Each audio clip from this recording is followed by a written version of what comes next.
chairman. They said, he'll be on the board or something. And they said he was going to run it. And I was saying, not us. But some lady approached me and they were pushing for the other guy. What are you doing? And I said, 29. I said, I don't know. She's 29. She said, this is who. I said, well, her. I don't know her. Hey, I don't know who that This is. is the guy that turned it down. Goes to his church. He says he wants to do it. Up until that day, he said, yep, I'm ready to go. I've done it in Utah, so I understand what a chairman's supposed to do. Blah, blah, blah. And all of a sudden, I said, Yeah, DeAndre's going to bring it. he's going to turn it down. Because that was our only saving grace. He's talking out of our community. I'm not going. What's up, Mr. Ryan? Steve.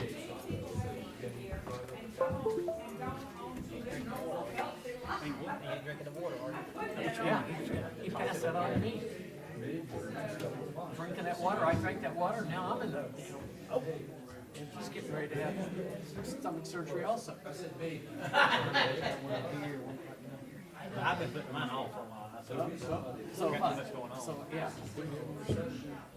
He got a consultant. Robotically. That's what I told him. Let me know how Hey, darling. Good to see you too. Quit saying If stuff we like have that. anything to do with Quit saying stuff like that. I'm teaching here. All right, I'm not going Oh, we don't even make this. to his thing. Yeah. You go ahead. I'm still in the coverage. Hey, I heard you was in a way, so how you feeling? Okay. Yeah. Walk on by, don't say nothing at all. Excuse me, hey. You look wonderful. Thank you. I'm doing pretty good for an old lady. Oh, here we go. Oh, I got 29 a this shirt. week, aren't you? Man, I got shoes that old. Didn't you say you wanted a shirt? Well, there's. Oh, yeah. So this is wear this to ACCG? Oh, yeah, I'm gonna be proud. She's good. You can wear it Friday if you want to. Okay. I love it. We all should wear, pick a day and say, blue is today. Yeah. And then Yeah, white I is the love other this. day. Thank you so much. Yes, I think that's what y'all want.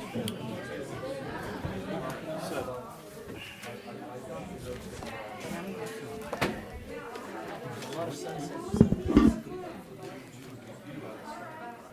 Huh? It's top, bottom, middle.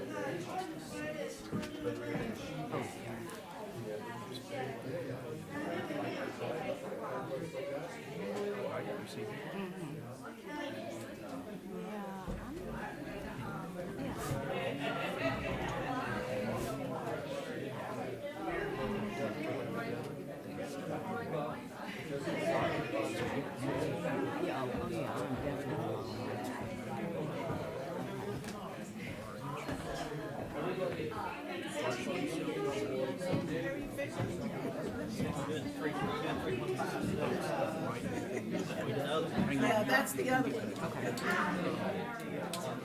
This is 153. But I just remember top, bottom, middle. How are you doing, Ryan?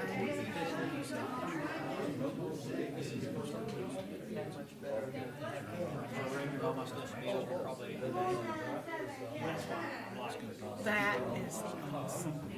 Good or bad. Yeah. Well, just not having a lady, you know, dispositions go. It's got less. I mean, did that help with the money line?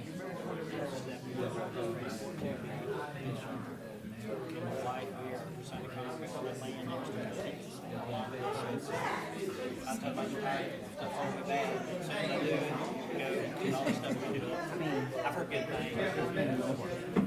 Good. So you get good.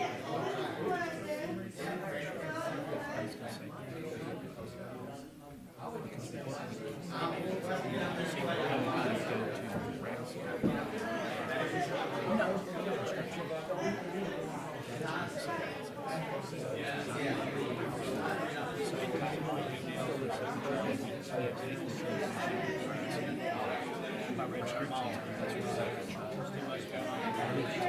They were really nice. I lessened my stress levels.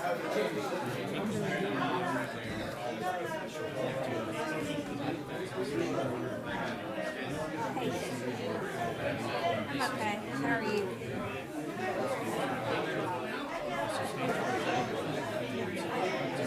I don't like your revised agenda for Thursday I'm night. sorry. You see, I had posted, I know. and it was either amend the agenda or go ahead and change it, so. Okay, and the reason I'm saying that is for us, You want to add it up? Oh, yeah, that's good. we got so much more from because they didn't I am counting down. And how many other people in the building?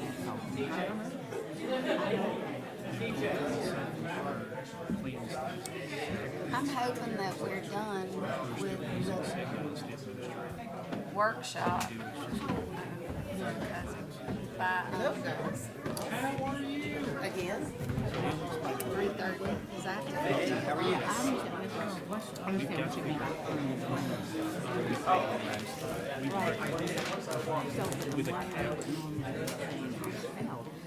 Relatives that I never talked to. I'm so sick of talking on the phone. I can't tell you how sick I am. Because I don't like talking. I mean, my brother Something like that. calls me like every day now. And instead of calling my dad, he's calling me. And I just don't, I mean, if we have more to say after 5 minutes, I can't think what it is. She said, is she driving you around? Scott, let's get to the beginning, middle, end of conversation. I really, Yeah. I don't like it. So you picked the right one. We didn't have. I know. A friend was at my parents. So we got people that called me last night. And he I said, you know, and we finally got around to it. He said, well, you know, I think but were they primary provider? I mean, yeah, that's who got the demos, right now.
If you're driving 200 or 300 miles an hour, you can get 500 miles quick.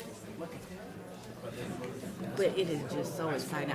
You would love, no, because I couldn't. You watch on TV? Yeah. You have got to go. Yeah, I guess you gotta talk me through it, because I Yeah. mean, I'll be more like, As soon as all those cars crank up and you start hearing how loud it is, and then they start going in a circle, I was just like, oh my God, in a minute they're gonna have a wreck. I'm pretty sure they're gonna have a because wreck. you're No, I go with you, you're different. yeah. Which is good, different good. I need to be different. But you don't have to wear any Daisy Dukes and cowboy boots. That's optional for people under 20. But thanks for the reminder. Just giving her a little racetrack etiquette. Well, we can if we want to, right? I'm kidding. Well, yeah. Does it matter where we sign here, or just anywhere? Do you know, did he talk to you about it? TJ did. You can't talk to me about that. Okay, boo. I'm gonna need for you to stop signing your name on stuff you don't know. Yeah, right. As a matter of fact, I'm gonna hold on to it. So you ain't talking about anything.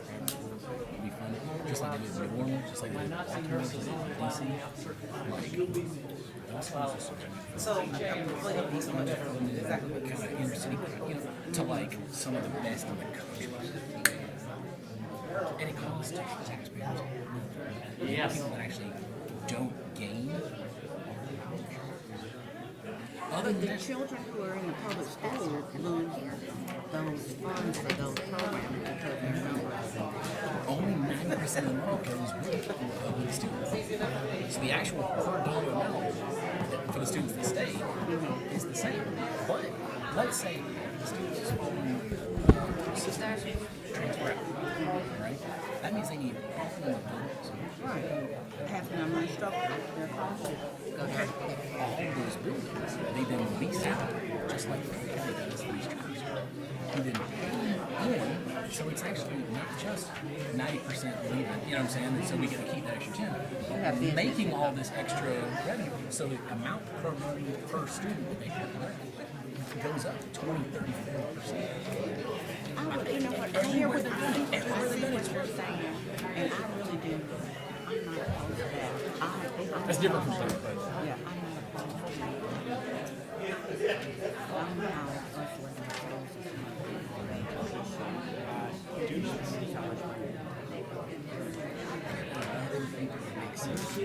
Somehow, us living close is Okay, so, okay.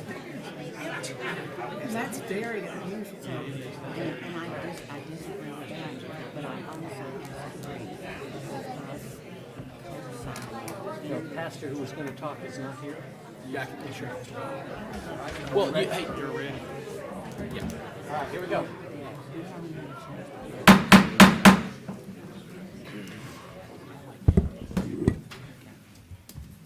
Good evening and welcome to the Spalding County Board of Commissioners Extraordinary Session. It is March 20, 2023 at 6 p.m.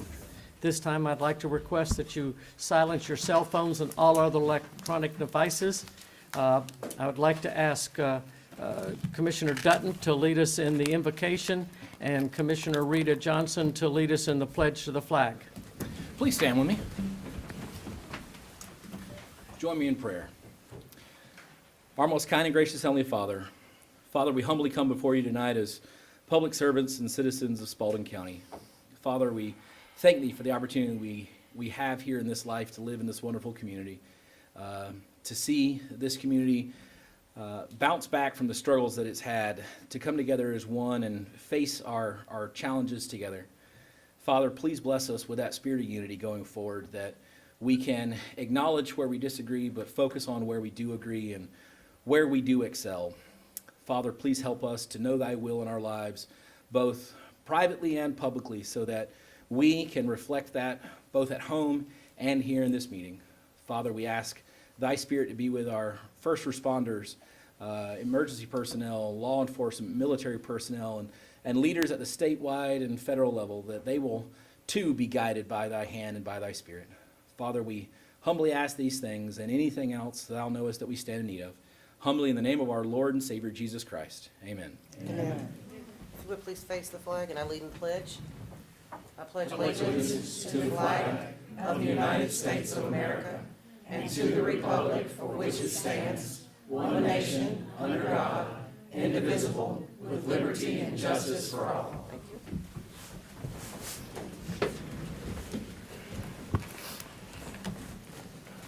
Thank you, Commissioners.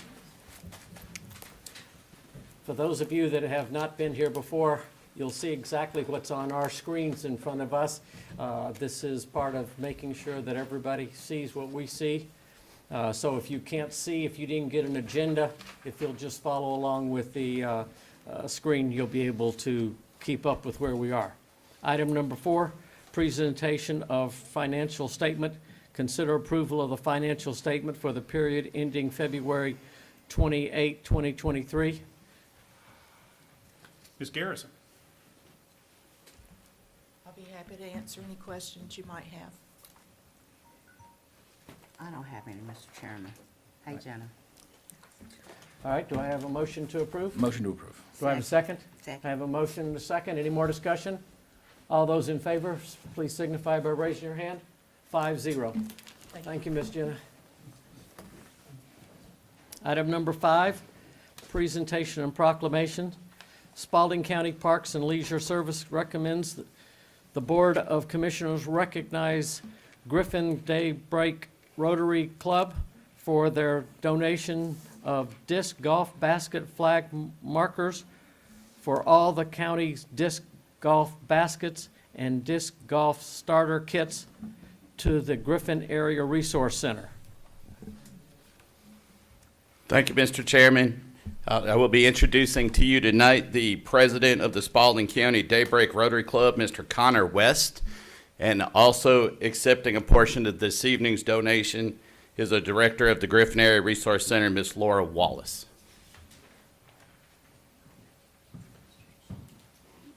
Thank you, everyone. I'm excited to be here tonight to celebrate Griffin Daybreak Rotary's partnership with the county. We have a district grant that we are able to help our community with, and I have a passion for the disc golf community, and Griffin has an awesome disc golf community, if you didn't know. And so we thought, how could we help improve the courses and all of the awesome courses that we have here a little better. And so we have these flags up here that you see. We gave the district grant to get 58 of these flags so that everyone that's out there, they can see. And if you go to other courses around Atlanta, they have these as well. So we're right there with other community disc golf courses. So we're excited about that, excited to get those out there and for the community to be able to enjoy them. We also gave disc golf starter kits to the GARC, and we're excited for them to be able to use those and even get out there with them. So I want to introduce to you all some friends that I have here. Again, I'm Connor West, and I'm representing the Griffin Daybreak Rotary. We have Mr. Jim Skinner. If y'all will come up here, we're going to get a picture. Mr. Jim Skinner, Kelly Smith, Satal Patel. These are my friends from Griffin Daybreak Rotary. Then we have Miss Laura with the GARC, Miss Emily, Mr. Kevin, and Brandon. If y'all will come up here. And we're excited to celebrate with you all and honored to be here to make this presentation. So thank you all.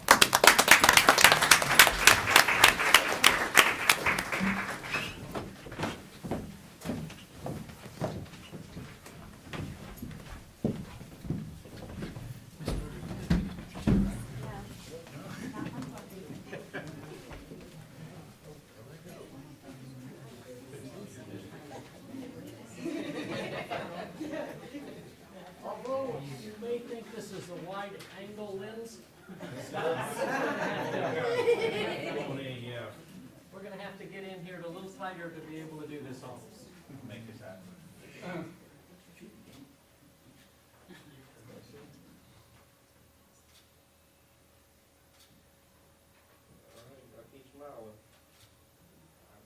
Thank you.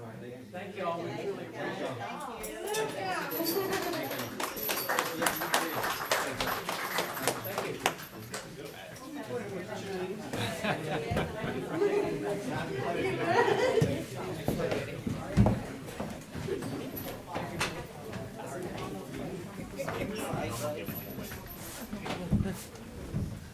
Oh, goodness. Service.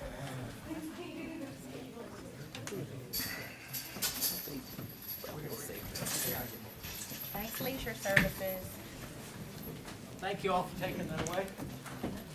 So that we can see Ms. Nguyen. Oh, it was not blocking me. I promise you. Comments? Speakers must sign up prior to the meeting and provide their names, addresses, and the topic they wish to discuss. Speakers must direct your remarks to the board and not to individual members of the audience. Personal disagreements with individual members or county employees are not a matter of public concern, and personal attacks will not be tolerated. The chairman has the right to limit your comments in the interest of disposing of the county's business in an efficient and respectful manner. Speakers will be allocated 3 minutes to speak on their chosen topics as they relate to matters pertaining to the jurisdiction of the Board of Commissioners. No questions will be asked by any of the board members during the citizen comments. Outbursts from the audience will not be tolerated. Common courtesy and civility are expected at all times during the meeting. No speakers will be permitted to speak more than 3 minutes or more than once unless the board votes to suspend this rule. Dr. Ledbetter. First on the list this evening is Ms. Sue McDonald. If you would, please come forward and state your name and your address, please.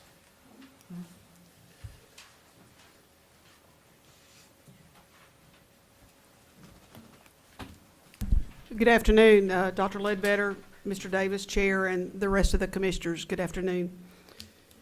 I come before you tonight as a member of the Board of Education with regard to House Bill 474. We have learned, the board learned today in an email from Dr. Simmons that passage of this bill currently will be about a $4 to $7 million hit for the school system. I want you to realize too that I'm a senior citizen. I want to save money just like you do. But I don't think the way this has been presented is fair to the bodies that have to make these decisions. The Board of Ed was not included in this, and I have learned from Mr. Davis that the commissioners were not included in this. We were kind of blindsided by this. I think that is bad business. I believe they ought to get everyone at the table to learn what the implications are. I am a firm believer that with knowledge comes power, and the more knowledge we have about this bill, the better we can represent the constituents that we serve and the stakeholders. My stakeholders are teachers, parents, kids, and employees. I do not want to take between $4 and $7 million away from them. And that's just a low end of what, if this bill passes in its current form, will be. So I would request that you might want to table this tonight until we, the Board of Education, and you, the county commissioners, are given the opportunity to learn more about how it will impact your stakeholders, just how I want to learn more about how it will impact the school system and my stakeholders. And I appreciate you doing what you do for the county, and I appreciate the opportunity to speak. Thank you. Ms. McDonald, do you mind terribly stating your name and your address for the record, please? Sue McDonald, 113 Magic Lily Drive. Thank you very much. Thank you. Appreciate it. John Heavener? Thank you. Thank you. George. Whereas James knows me by George. No. Anyway, thank you so much for allowing me to speak tonight. It's a pleasure and a privilege to address you, gentlemen and ladies. I'm speaking to the process here. I know Sue very well. She lives in our neighborhood, is a wonderful citizen there. But there's a process laid out to do everything she's asked us to do. The process starts in the state legislature, which has this bill, and that's how it starts. If they pass it in the House, it goes to the Senate, probably has to have a conference committee, goes to the governor. If he signs it, then it comes back to us to start the process that Sue has laid out. It's a chance for the citizens of this county to look at the issue, to see what impact it has on it. Let me speak to you as a senior living here. I am 75 years old. I've paid taxes for a long time.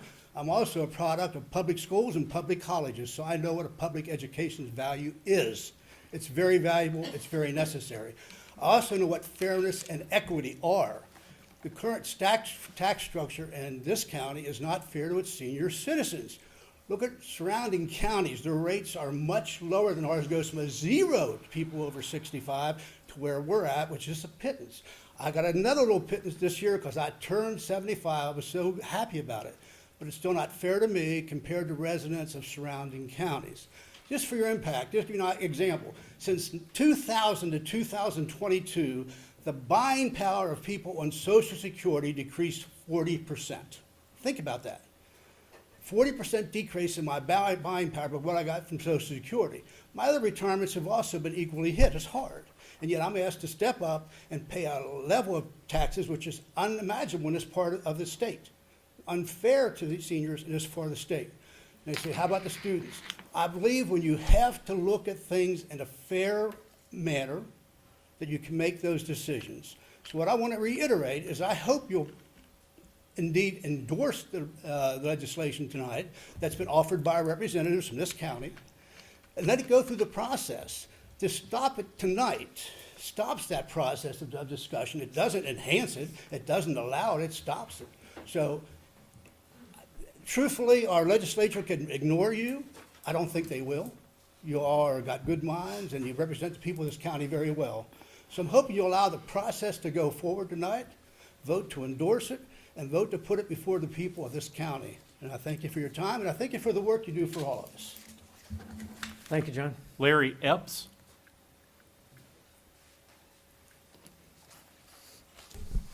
Good evening, folks. I'm Larry Epps. I live at 147 Jasper Court in Sun City, Peachtree. And I, too, am speaking as a proponent of this because I've grown up in Clayton County, lived in Henry County, and have now moved down here to Spalding County. In Clayton County, at 52, the school tax comes off completely for any senior citizen.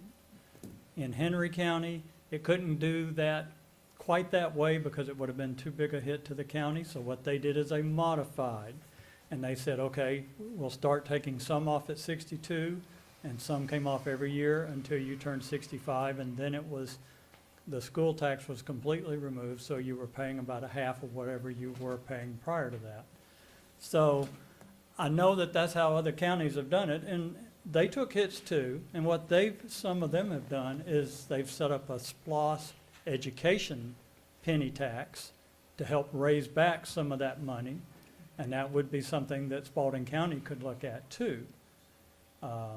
We do get a lot of drip business from the raceway, which sales tax would recoup some of that you would be losing by the tax rates going down for the senior citizens. So I do speak in favor of it. I agree with Mr. Hebner that this just is the beginning of the process. The legislators have proposed this. It probably won't even get voted on in this session because we're so close to the end of the session. But fortunately, because it was introduced this year with the 2-year rule, it would carry over to next year to be looked at then. So we would ask that you would consider endorsing it, letting the governor know that, let's get the process done, put it in the hands of the people, and let them vote for it. Thank you. Thank you, Larry. Gwen Martin. I pass. All right. Mr. Zach Holmes.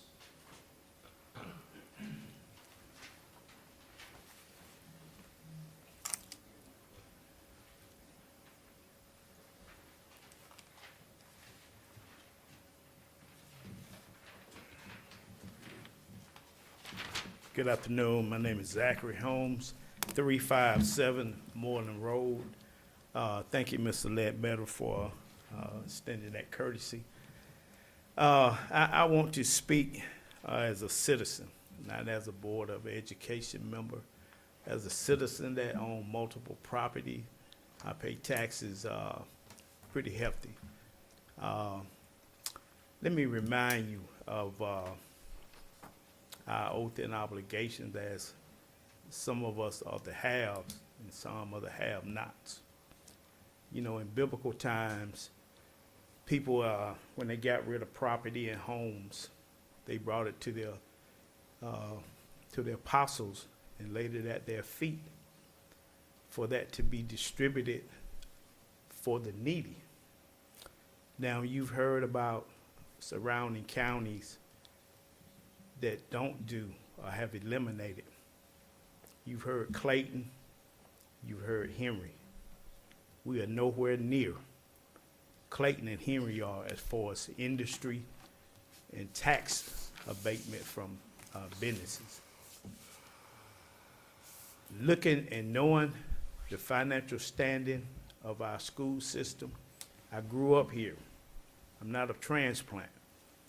There were things that were paid for when we had industry like the mills, Dundee, Thomaston. Those were some industry that contributed heavily to our tax base. We don't have that. If there's a way to replace and give a discount to our senior citizens, I'll be all for it. But why cause one problem for the benefit of some? When we came through, someone paid for us. And I think it's our obligation to our children, not just folks that pay taxes children, our children. These are our leaders. These are our future. And we must give them every opportunity that we can. I know we get some bad press from a small, minute number of students. But if you look at the performance, you go and visit and look at the performance of our students, you'll be pretty impressed. We have students going to some of the finest higher education system in this country. And I want to continue to support them. That's why I do what I do. I thank you for your time, but I impress upon you, make it a statement that you're not even in favor of entertaining this because you want to support, take care of the children in our community. Thank you.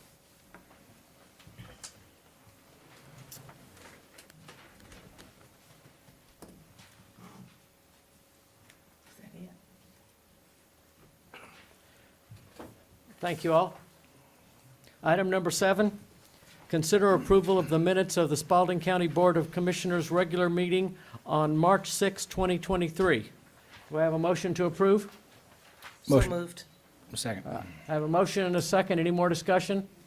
All those in favor signify by raising your hand. 5-0, motion carries. Thank you. Item number 8, new business.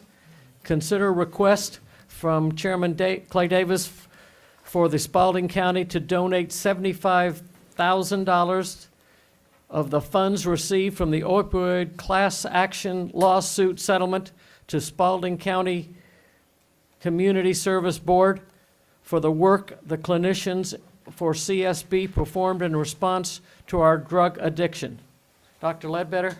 And so, just as a background for this, several years ago, the board approved to do a class action lawsuit against the opioid industry. Since that time, the county has been in receipt of more than $75,000. In fact, I think 75 is right at half of what we have received so far to date. Those funds are only permissible for certain items. They have to comply with the judge's order. And as it states here, the justification for this donation includes on the Schedule B of what the judge signed, stating on page E4 of the required documents, these funds are only allowed for direct response to the opioid industry where people have become addicted to that substance or treatment thereof. Some of the things that the county is looking at using these funds for is replenishing the Narcan on our fire trucks in support of those who have overdosed on an opioid. That drug is extremely expensive, so the funds are supporting that effort. But there is substantial money in the account, and the CSB The Spalding County Community Service Board, the CSB program, is an approved output for these funds. And the chairman is asking for consideration to donate 1/2 of the funds that are currently in that account in support of this effort. Mr. Chairman, I would be the first one to agree that there needs to be more done for addiction, the disease of addiction. But first of all, I didn't know that the opioid suit was over and that we had been awarded anything. So I this don't is- think it's over. Yeah. I think it's a continuation of the court order. Got We two have received 2 checks so far, and it's our understanding that it will continue through the end of the year for the current lawsuit. That's correct. Well, this is the Janssen settlement. There are settlements with Allergan, Walgreens, Walmart, CVS, and Teva that I'm gonna ask you to, consider a resolution about next. So there are going to be several iterations of this lawsuit and settlement, and this is just the first one that actually settled. So this is my question and my thought with this.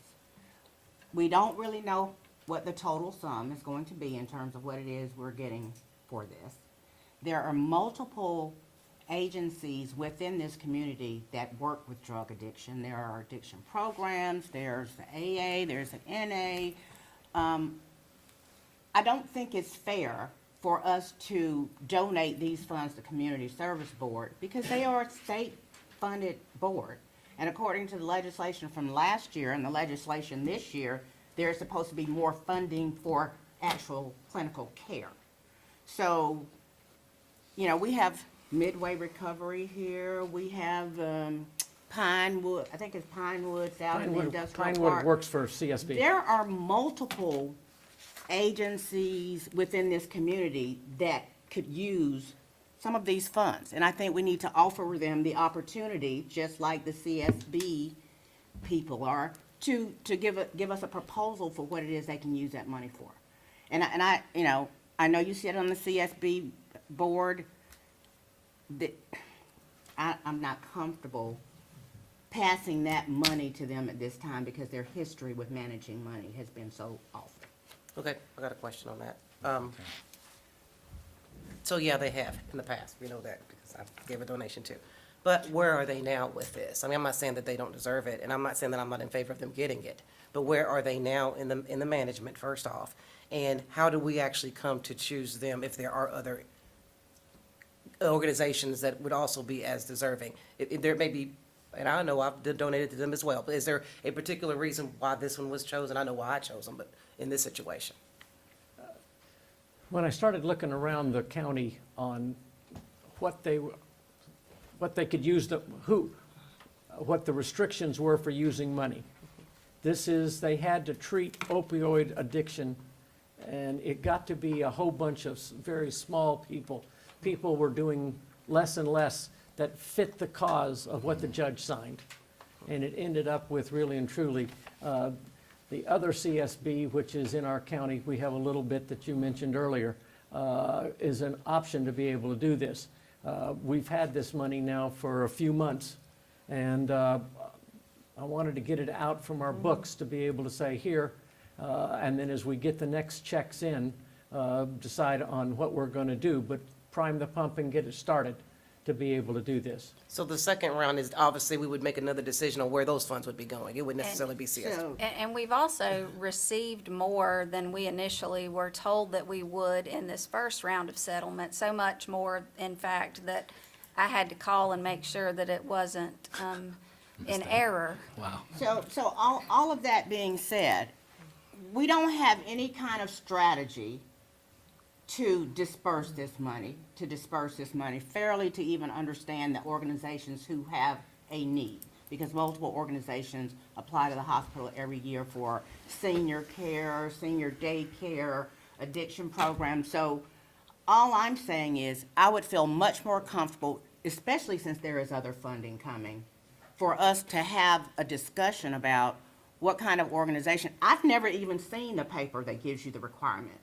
So I don't know what that thin line is, but I can assure you that I've been in the recovery community here in Spalding County, and there are many more organizations who could use help that don't have the state of Georgia also funding them. I can provide all of you with a copy of this list of opioid remediation uses, that this is what's allowed Yeah, I in the would Janssen appreciate that. settlement. I don't know that these other settlements, because we don't have their full settlement package yet, they may be different. I don't expect them to be, but there could be some slight changes. Is there a particular time frame that these need to be dispersed? I know sometimes you have No. No. time No, frame. Okay. I'm trying to get the issue forced on us to be able to make a decision to say, all right, we got $150,000 given to us a few months ago. What are we doing with it? Let's move it along. And my point of way of doing that is saying, all right, here's the first $75,000. The police and the sheriff's department and the fire said we need replacement, because this is supposed to be for stuff we've already used. Right. This is not supposed to be for future issues or anything else. This is supposed to be refurbishing, refixing money we have already spent to take care of the opioid addiction issue. Is there an issue of But supply? we haven't spent any Is there money. an issue of supply I right now? mean, you with- mean at the sheriff's department? Is there an issue of supply right now of what they have as far as the narc drugs? I mean, is there an issue of the lack thereof? Of them like running out. Right. No. There's not an issue of running out, there's an issue of we're only carrying one package of Narcan on each one of our trucks right now. And they do have a life expectancy, they have a life cycle for those products. What about the sheriff's I department? don't know if there's an issue. What about what? You want to ask the sheriff's department how many Narcan? Yeah, ask them how much Narcan they got. Okay. And here comes the wonderful sheriff himself. Hey, how are y'all? Thank Good. you. Hi, Sheriff.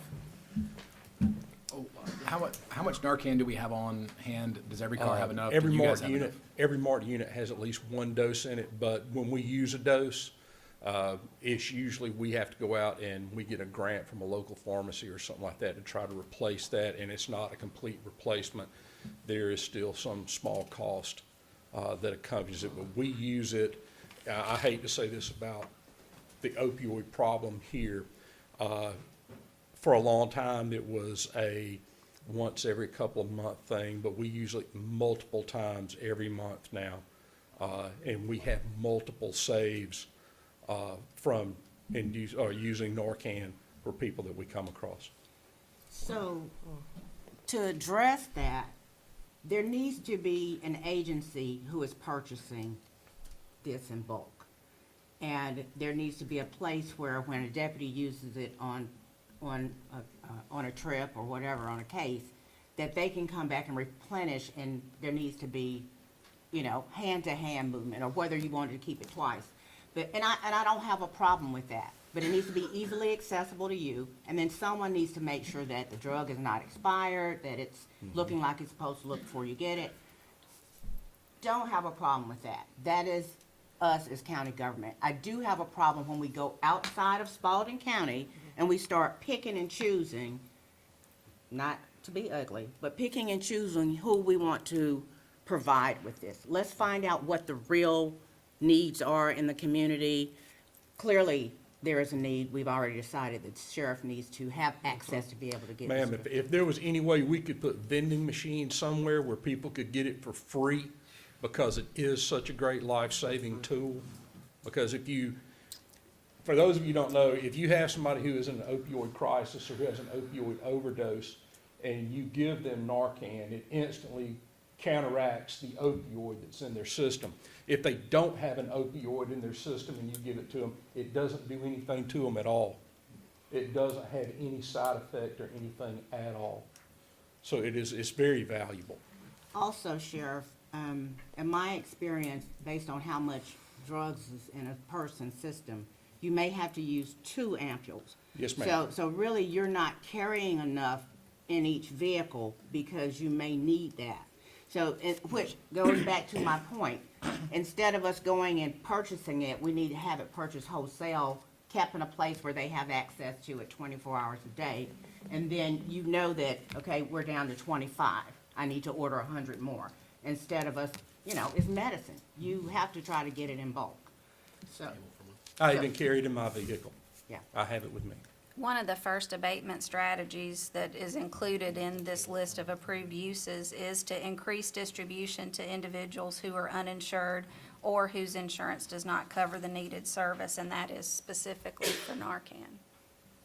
I wonder if our Wait a minute, health say that, depart- go ahead. I wonder if our health department has Narcan they can give out as well. What, the needed service, what was that you said? So they don't, if you're uninsured or your insurance doesn't cover the Narcan, then this would it's to increase distribution to those individuals. That's one of the first abatement strategies that's listed. So basically putting it in a vending machine, 'cause that's about only way you're gonna get it. Or like just available But for I'm free at the health saying, department or something. whatever, and so that is reasonable, and that is within our purview. I'm just saying, you know, if you have,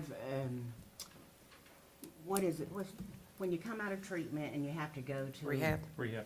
Is it halfway house or something? Now you got me on the spot. While they're Aftercare. talking. When Aftercare. you're in aftercare, they don't carry drugs. Well, our Narcan is not really a scheduled drug. You can't, you know, get a buzz off of it. So places like that should have access to Narcan. Right, and I'm not, and I don't want anybody to think by any means when I made that comment about vending machines, because it kind of caught me on the spot right there, that I'm condoning opioid use by anybody, the addiction of opioid. I'm not condoning that at all. But what I'm saying is there are people out here who do unfortunately have that addiction, and this is a way to save their life. The other thing you have to think is there are people, a lot of people who accidentally overdose on opioids, who have it in a legal way. So there are larger cities, again, going back to the vending machine, that have vending machines where you can buy Narcan for like $5 a box on the street and in stores and things like that, because it doesn't have a side effect like Good that. question here, and it's not necessarily for you, Sheriff, but, and I'm okay with this being donated. I think it's very important, but just out of curiosity, where does like the hospital authority and when Wellstar fit into this? I mean, when, I'm sure they would have more accessibility to the drug if needed because of them being a hospital. I mean, would they have anything involved with this as well?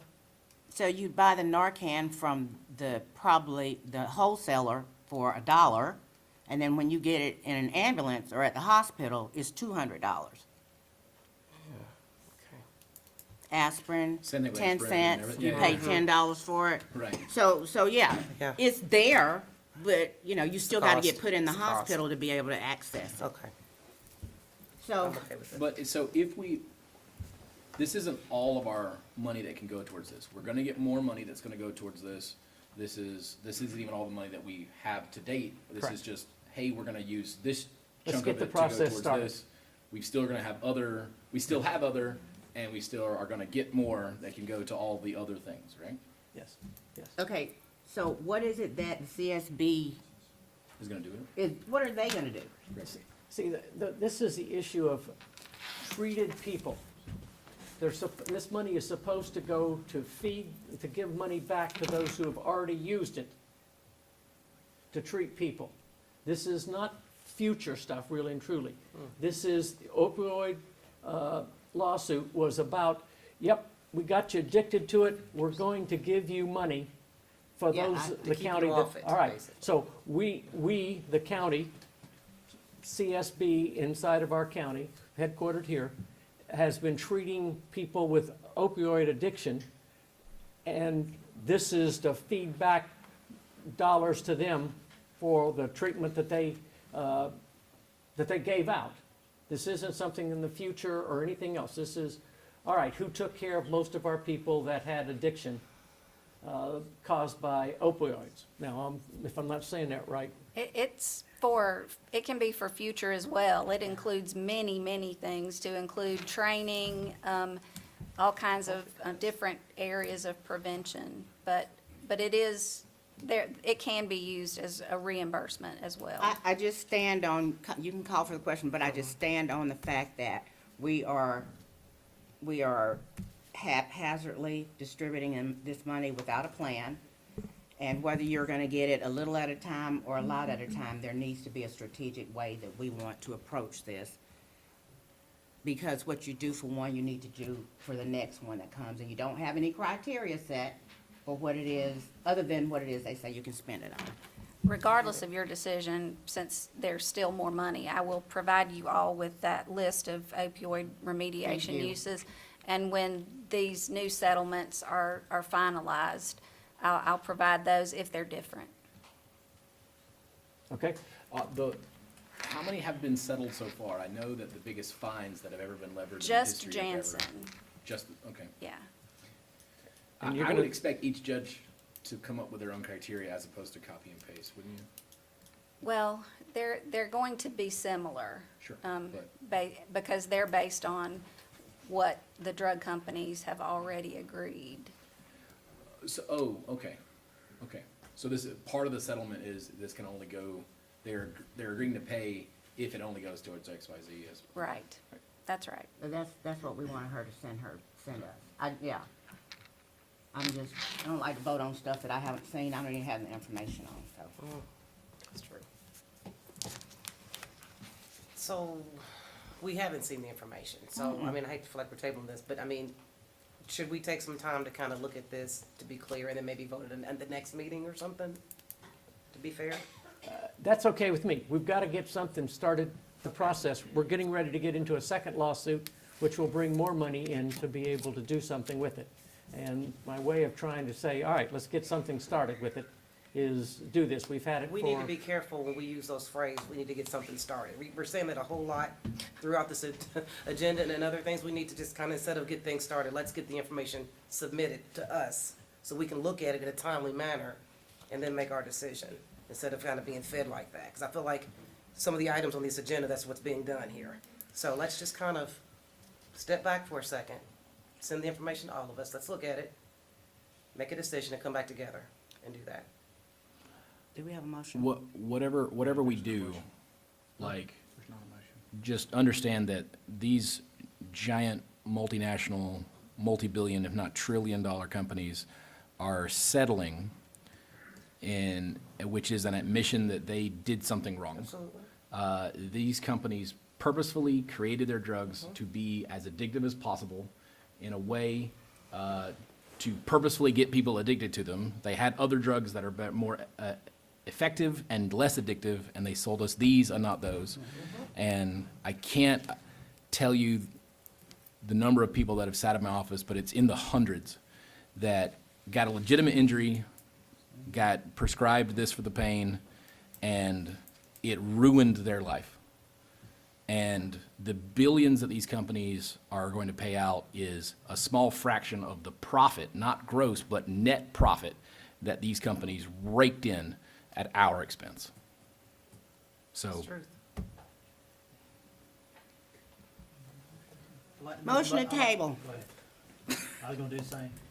Second. until our next meeting after we get all the information. Next meeting. we got to straighten it up. All right. I have a motion and a second to table. All those in favor signify by raising your hand. 5-0. Thank you. Item number 2, consider request from Stephanie Wyndham, County Attorney, to execute a resolution to participate in the opioid settlement with Triva, Algan, CVS, Walgreens, Walmart, and to agree to bound by an MOU to be executed in a later date for participation in the settlement distribution. Ms. Wyndham. This is the second round of settlements that I mentioned earlier. They are very close on settlement agreements with Teva, Allergan, CVS, Walgreens, and Walmart. And our counsel that is representing us in the opioid settlement has sent us a resolution to use. I've reviewed it and tweaked it and would request your approval. Do I have a motion to approve? Motion to approve. All right, do I have a second? Motion and a second. Any more discussion? May I ask a question? Stephanie, so this is one letter with each entity on it, or you will send each entity a separate? Each entity has a separate Okay, so agreement. we're just voting to give you permission to do all Yes, of because these those on are our going behalf. to be decided, I think, in short order, all of them. Okay, thank you. Okay. Any more discussion? All those in favor signify by raising your hand. 5-0. Motion carries. Item number 3, consider approval of the Spalding County Hazardous Waste Trust Fund reimbursement contract offer and a resolution authorizing execution of an agreement governing expenditures for state and local government costs. Mr. Amberger. Thank you, Mr. Chairman. I believe Ms. Wyndham will handle all the technical questions in reference to this. I also have with me this evening our solid waste supervisor, Mr. Randy King. I would like to let you know that he's been extremely instrumental in securing this long-term funding source for us in reference to the Yamacraw property. The two big facts is that this evening the reimbursement would be $345,000, and we're estimating approximately $50,000 annual, and that's up to $2 million, so we'll be getting it for a while. How did this happen? I could bring Mr. King up as he is responsible for this. Okay, great.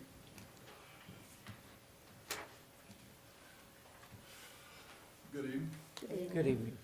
How it happened is a little fuzzy on this because it's been a while, but I saw information on an email or something and said, why are we not looking into this? So we started looking into it. And after, it's probably been well over a year and a half or something like that. Now, this is 12 years that they went back, they being SME, went back and looked at the stuff that we've spent. And basically what this is a reimbursement for monies spent on monitoring and upkeep of the Yamacraw landfill. So we did that, how long did we have that landfill? We get $2 million, right? And then Up to.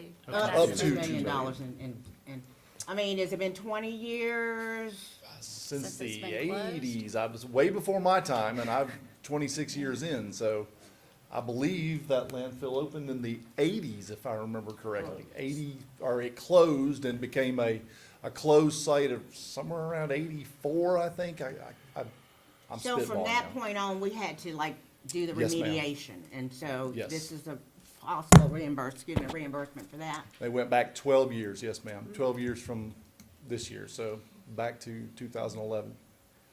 Good That's as job. far Yes, back as we could go. Absolutely. Great Good job, job. Randy. Thank you. I appreciate that.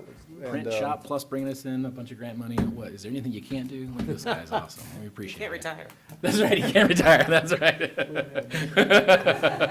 All right, do I have a motion to approve? Motion to approve. Do I have a second? Second. All right. All right. Any more discussion? All those in Great favor work. Thank you. signify by raising your hand.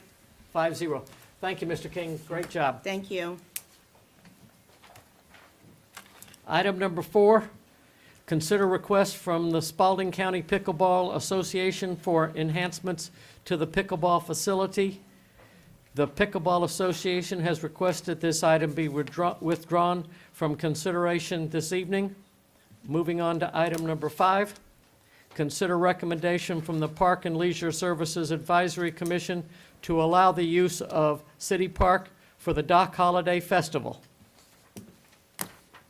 Downtown I guess Association was it's- asking me about this. Is Kelly, no, it's me, I guess. Yeah, I think it's you, Miss Gwen. Okay, so every year for I don't know how many years, 10 years, 5 years, maybe more, we've had the Dock Holiday Festival here in town. Started out downtown here, they used the back parking lot, and at some point, everything got moved to City Park.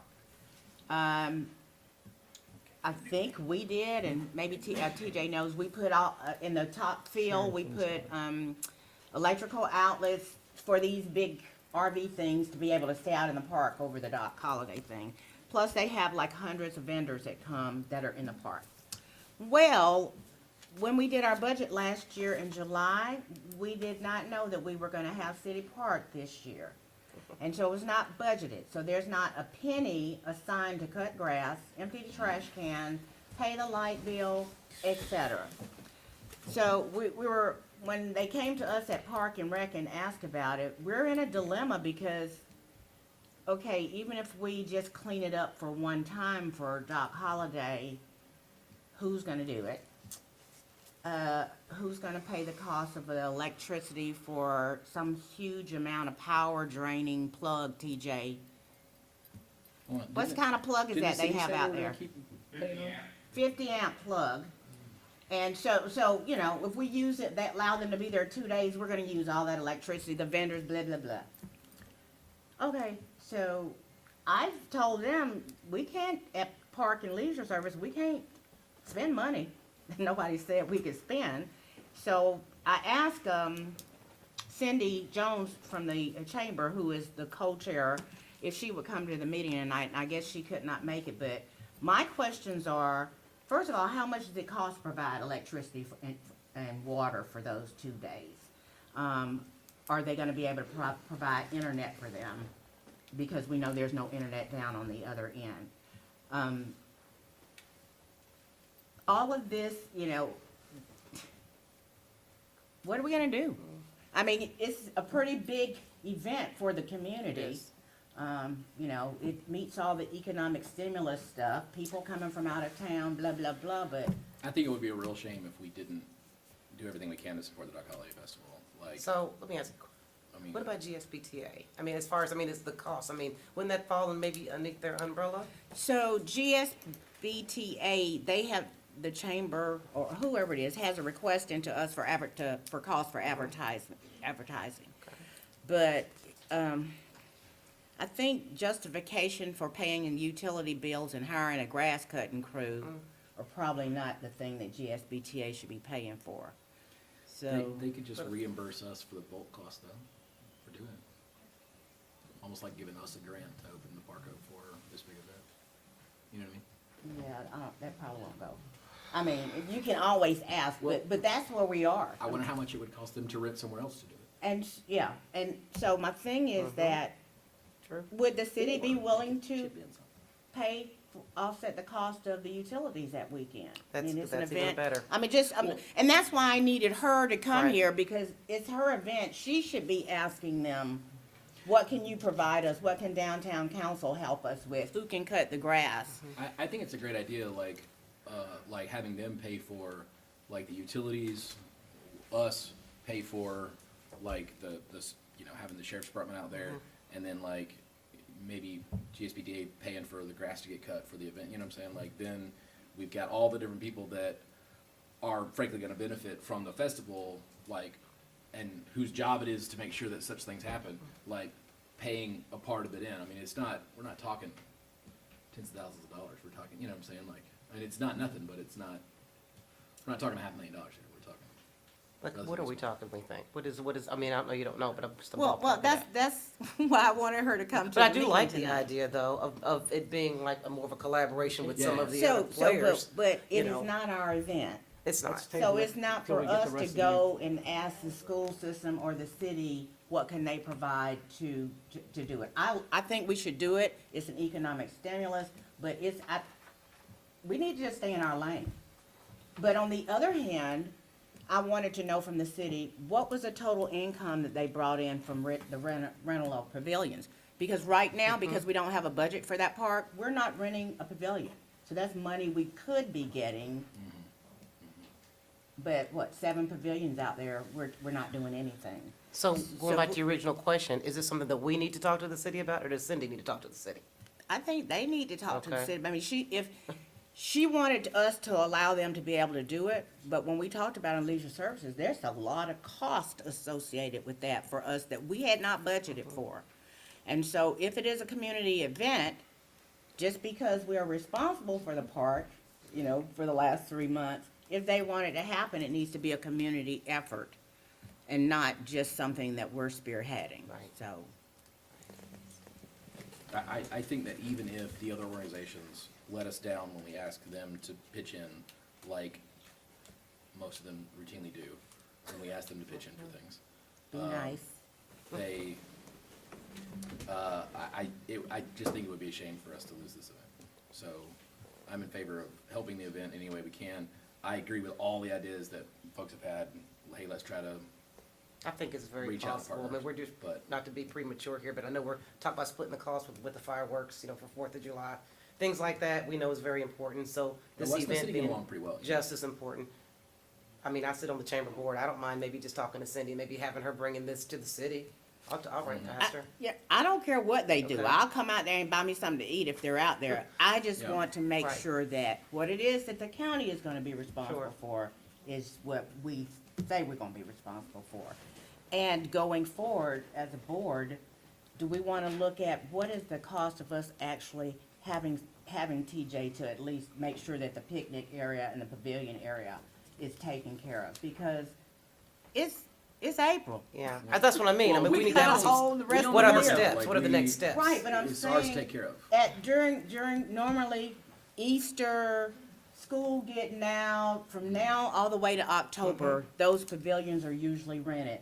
Yep. And so that's, I don't know what the rate is, but that is income that we're not picking up. So we need to find out from TJ what it looks like financially for us to maintain just even the portion that Right. maybe we use for the pavilion. So, yeah, because he's gotta have somebody who'll come out and empty the trash every day. Nobody's doing that.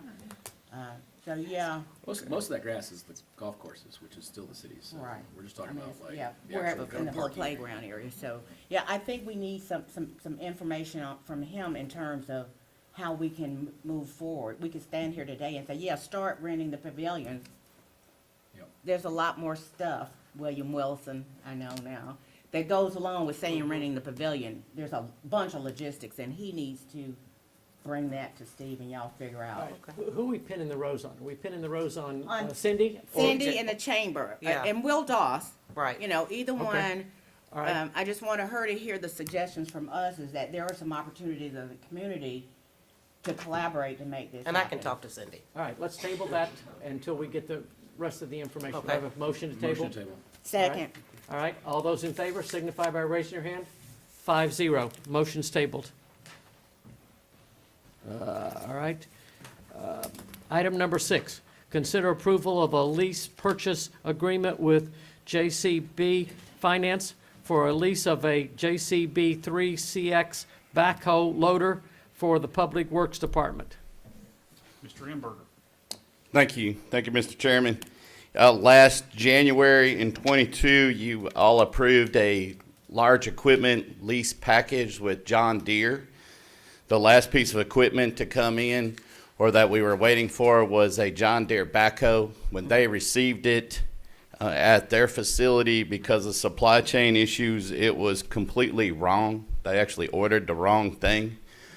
So I went to seek a alternative, as in we're desperate need for this backhoe. This one will actually serve the east side motor grader crew.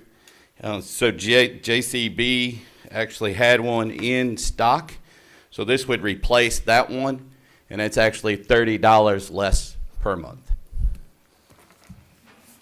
Cool. All right, well, I have a motion to approve. Motion to approve, it saves us $30. All right, I have a motion and a second. Any more discussion? All those in favor signify by raising your hand. Motion carries. Thank you. Consider declaring vehicles, make sure that's, no. Excuse me. Consider approval of the New Holland Workmaster tractor for the Public Works Department. Director? Yes, sir, Mr. Chairman. As you're familiar, since 2021, we've had a very active surplus sales program. Since then, we have been able to sell surplus equipment at a profit of $148,000. We have had a recent need to replace the tractor unit that tows our large batwing mower for our large cutting areas. I would like to ask that $33,217.50 of that be utilized for this purchase. We will also be trading in 5 pieces of surplus equipment, so they have discounted that cost by over $30,000 for us. But this money was already like approved and budgeted, like we were gonna buy this anyway, they just delivered the wrong thing, so we're essentially buying the thing that we should have gotten. That was number 6, Number 7 is we had a piece of equipment that we were told that would actually work with our bat wing, and it does not. It will not pull the bat wing. In fact, it caused some challenges for TJ and his crew. Right. They originally said it would be a 75 horse would pull it. We had one of those. This actually takes a 90 horse. We did have a 90 horse, but that is one that's about 20 years old and is included in the trade price here. We found after pulling this type of equipment, we found that for the last 20 years, it has a PTO problem related to this exact same case. So it's not going to be able to do it. I don't even know what PTO is. Power takeoff. And the shaft. Thank you for sharing. The shaft related to the PTO won't handle these large cases, and we found that that's historically a problem with this piece of equipment. We've never used it for this before, so. But that is a trade-in item as well, so that'll eliminate 5 pieces of equipment on top of what's happening at the next item. Sounds like maybe we don't go with New Holland next time, maybe. I think there's an opportunity on many levels, yes, sir. But the intent here is to utilize some of the surplus equipment in order to make this purchase. I think that's a great idea. Motion to approve. All right, have a motion. Second. And a second. Any more discussion? All those in favor signify by raising your hand. 5-0. Thank you. Item number 8, consider declaring vehicles, equipment, and miscellaneous items surplus for the purpose of selling via internet auction, trade use, sealed bids, or approved entities. Proceeds of sale funds to be utilized to offset the purchase of additional public works equipment or vehicles. Is this part of the last one? Is that? Yes. So this will be in addition to, In addition. another package that will go out for bid. We anticipate approximately $80,000 worth of funds. And then we have multiple packages of this size still to come as we cycle through. Motion to approve. Second. All right, have a motion and a second. Any more discussion? So What as are these the packages, sorry, you go first. What are the vehicles, by the way? Right here. Yeah, there's a list of them here in the packet. Oh, sorry, Jane. It's the one that's highlighted in blue, I believe. That's what, okay. So we're actually taking the money that you're getting from these vehicles and using it to purchase new equipment. Yes, ma'am, with your approval, of course. Okay, but I'm saying As that's we- kind of been our goal with the getting rid of the surplus. And this is actually the first time we've asked for using those funds since we started in 2021. Yes, ma'am. Okay, that's all I have. All right. Any more discussion? All those in favor signify by raising your hand. 5-0. Motion Thank you. passes. Those last two are under your $50,000. They have been. Just a point to the board. Remember, we increased the county manager's authority to $50,000. Both of those last 2 items have been under his authority to be able to do it. He told us at that time that he would come back to us and tell us when he was doing these kinds of things. So this is an example of him doing what he said. It was over 25, less than 50. He could have signed off on it, but he wanted to come back and show us, as he's doing actions, what was going on. Does Just that so- mean that he can make stuff surplus without us? No. No, he's talking about the bond. I'm talking about the $50,000. Yeah. So Okay. really, didn't really have to show up on the agenda tonight. You wanted to put it on there just so that you can. Yes. I said that I would do something, and that's exactly what I did. Yes, ma'am. All right, item number 9, consider approval of carryover items on the FY23 CSBG funding. So Spalding County is eligible for the carryover funding from our community service block grant. And this year's carryover funds are $85,379.39, which will increase the fiscal year funds from $168,000 to $253,000, $253,693.39 to be exact. All services proposed by the carryover application will benefit low to moderate income individuals or households inside of Spalding County. The contract is before you, and we would ask for your consideration to accept these additional funds as carryover funds. Do I have a motion to approve? Anybody got any questions? Motion to approve. All right, I have a motion. Do I have a second? Second. I have a motion and a second. Any more discussion? I'm just holding it in. No. Okay, all those in favor signify by raising your hand. 5-0, motion carries. Item number 10, consider request from Governor Kemp's office for a letter of support for HB 474 submitted by Representatives Daniel and Mathiak to comply with the constitutional requirement to provide a referendum to place on the ballot for the purpose of providing a homestead exemption from Spalding County School District ad valorem taxes for educational purposes in the full amount of the assessed value of the homestead for residents of the school district who are 65 years of age or older. Now, let me take this and kind of walk through so everybody understands where we are in this. So there's a lot of, last 3 or 4 days, I've got a number of, I should have frequently asked questions to be able to provide answers for this, so everybody understands where we are, what it is that we're being asked for. First, 30 March is the last day for this judicial board, the General Assembly. It closes up on the 30th of March to be able to get stuff done. How it usually is done, so everybody understands, is things that apply to one county. We call them local legislation. If the legislators all go in together, in our case, last year as an example, Representative Knight, Representative Mathiak, and Senator Harbin all said they wanted the same thing to be done, then it's carried on as a separate item out of the way. It only applies to one, and all the representatives, all the local legislators say yes to that. That's the way it has been done for forever, it seems like to me, 10, 15, 20 years. This year, it came down and they said, no, doesn't have to be that way. If there are no votes on it, then it can go on through.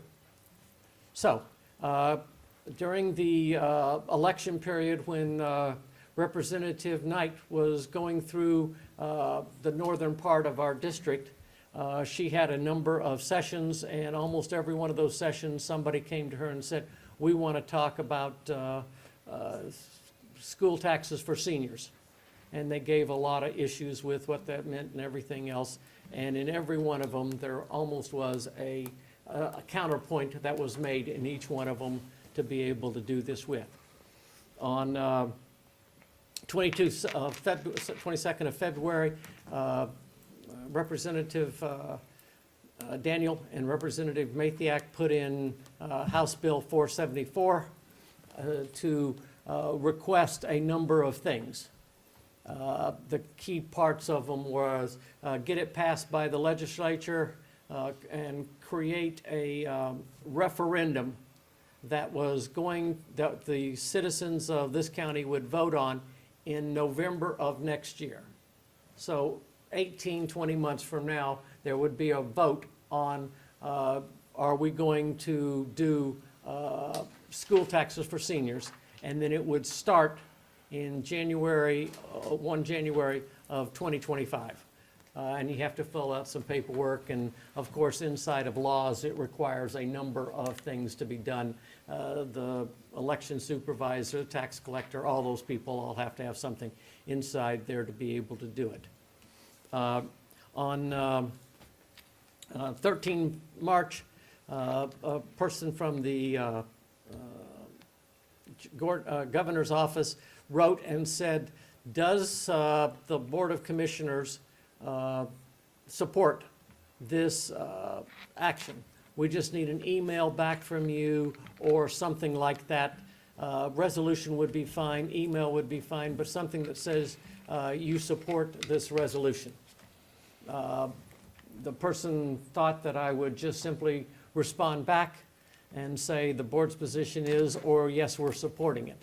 At this time, I said, no, we're not going to do that. We're going to have the board meet and vote on trying to do this. The essence of what's going to be the question for tonight is all about who gets to approve senior citizen exemptions. Right now, up until this point in the law, basically, it has always been the General Assembly. The Board of Education and the Board of Commissioners did not have the authority to be able to change exemptions to be able to do this. Representative Daniels and Representative Mathiak's position is to change that and to create an opportunity for the citizens of Spalding County to decide their own fate. Now, so everybody understands, does not matter how we vote tonight. We're not voting to change the exemptions one way or the other. If we vote against it, does not mean that it will not happen, that the exemptions will not happen, or that they will happen. If I vote and say yes to it, does not mean I am in favor of the exemptions being kept or being in favor of them going away. All that says is that I'm in favor of the law, the bill, House Bill 474, to go forward. Up until this time, any one of the representatives or senator could stop this action, and for the last 13 years that I've been around, it has always been one person who has stopped that action and said, we're not going to allow that. I do not believe a politician should be able to do that. I am strongly in favor of the right of the citizens to determine their own outcome, to be able to vote. Yes, there's $4 million to $7 million.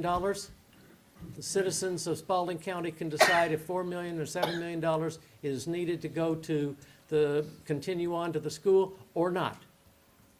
So it's all about citizens having the opportunity to vote.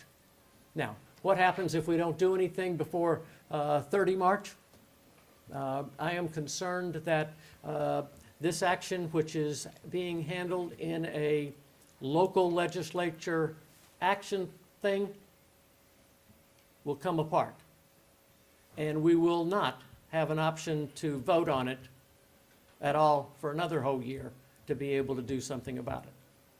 The office that the email came from, the governor's office, they handle just local legislation, and I believe Clay Davis's thing is to make sure that we knew this action was going on. You heard Ms. McDonald talk about, I didn't know about it until our county commissioner's office sent me a notice saying, do you know that there is a action being taken, local legislation action being taken? It was the first time we heard about it, to be able to do something about it. So tonight it is opportunity to either, now, what impact if we say yes or if we say no? This is just simply an issue with people who are not voting. This is not a legislature, the General Assembly. The people who are checking it are checking to make sure that we understood what the issue is about. Now, I'm hoping I didn't weave too wide of a net to understand. This says in November of '24, citizens will have an opportunity to vote. Now, what happens if we support and it never gets out of General Assembly? Nothing happens. We go on with exactly the same way we are right now. Ms. McDonald brought up unintended consequences. Yep, there could be some unintended consequences that we don't understand to be able to do something with. But with all laws, that's the way it is. You're not sure until you get it done, and then we can change it if we have to. All right, so does everybody, I'm trying to make sure audience and that the board members understand what this is all about. This is about, in my belief, the citizens having a vote to do this. Now, this is, in my district, 60-40 most of the time. One time, you get a group of this many, and I say, raise your hand. 60% are for keeping the taxes the way they are. I take the same group, bring in the next 100 people, and they say, do it the other way. So it is very close group to be able to do this. All right. Does everybody on the board have questions before we get ready to do something about this? Yes, I totally appreciate your explanation, but I totally do not see this in that same way. I have been on this board for 20 years, and there have been multiple times when there was legislation that we wanted, that we had to get approved here at the board level and at the city commission to get it to go forward to our delegation. The last time local legislation was passed, I want to say 1 or 2 years ago, it was done by the General Assembly without our input. And I don't have to tell you guys about what the unintended consequences are when the General Assembly makes a decision for us and then we have to pay for it, unfunded mandate. But my concern is this. I won't say that I'm resentful. I have a concern with someone from the governor's office, which I don't see the letter here. Maybe this is a letter from the governor's office or the email. Someone from the governor's office asking us to support some legislation. 2 months ago, when we were doing the loss negotiations, the first time anyone said anything about host, we literally, we didn't know our county manager was that sick, but he went to 15 meetings throughout this community trying to give people an opportunity to know what host is. That is what I call governing, making sure that people, everyone who wants to, has the opportunity to know what's going on. The rest of this community is not aware of House Bill 474. When I grew up in Spalding County, I'm sure Stephanie's or John, or your grandparents or great-grandparents paid for the education I got and what you got. And my taxes now will pay for my grandchildren or their children to go to school. I'm not saying that's the right way to do it. And I do have my concerns with some things about the school system. But I don't want it to be on us that we are counting somebody else's money.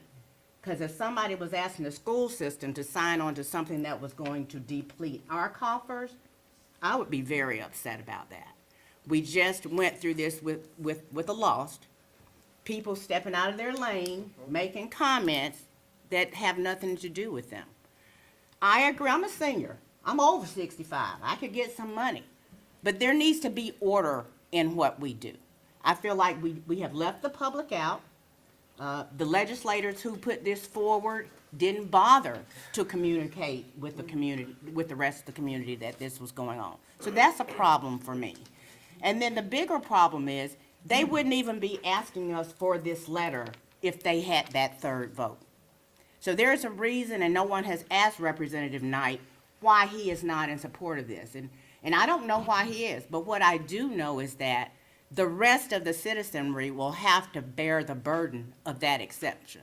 It doesn't make the debt go away, it doesn't make the cost go away, it just means that somebody else has to pay the bill. So, I hear what you're saying. I don't necessarily know that there is nothing going to happen if we send a letter up there one way or the other. But what I do know is I'm not going to support a letter that tells another governmental entity, that throws another governmental entity under the bus. Let's talk about charter schools. Let's talk about how much many of us think that there are too many people administratively. They are getting paid too much money, and all the people doing the work on the bottom are not getting enough money. That's a problem for me. But it needs to be handled in the community, not through an action in the General Assembly that the rest of the community is going to have to be responsible for indefinitely. So, like I said, my take is different than yours on this. If a letter or a resolution came from us it would help the other people in the General Assembly to agree to it because we as a board said that we agreed with it. But you didn't ask us. And I You go didn't back- bother to come and ask us anything before you decided to put your legislation through. My, so. my piece is the whole communication piece. Commissioner Flowers-Taylor touched on it a little bit. If we did not learn anything from Lost, we learned that we knew that we had to get out in front of the citizens. We knew we had to have those town hall meetings. We had to be strategic in how, we were talking about people's taxes then, whether or not do Lost, whether or not to do host. We'd make sure that we did our due diligence in making sure that the citizens understood, those that showed up, what they were up against. And I'm not sure if the communication, I know, was not there, getting a fair shake. And so, I'm a big proponent of communication and making sure that we're being transparent with everyone. That's why we were all elected in different districts to do that. I'm also not really crazy about how this came down the pipe in the first place. You know, we get an email from chairman, which I understand, but I really feel like with the relationships we have with our local legislators, that could have been done differently. Maybe there could have been more of a dialogue or conversation with us. I know at one time, we used to have a meeting with them, didn't we, Stephanie? They used to come meet with us maybe twice a year about situations, circumstances like these, to get us kind of involved, let us know what's going on. We haven't seen them in years. And we've had the door open for them to come on numerous occasions.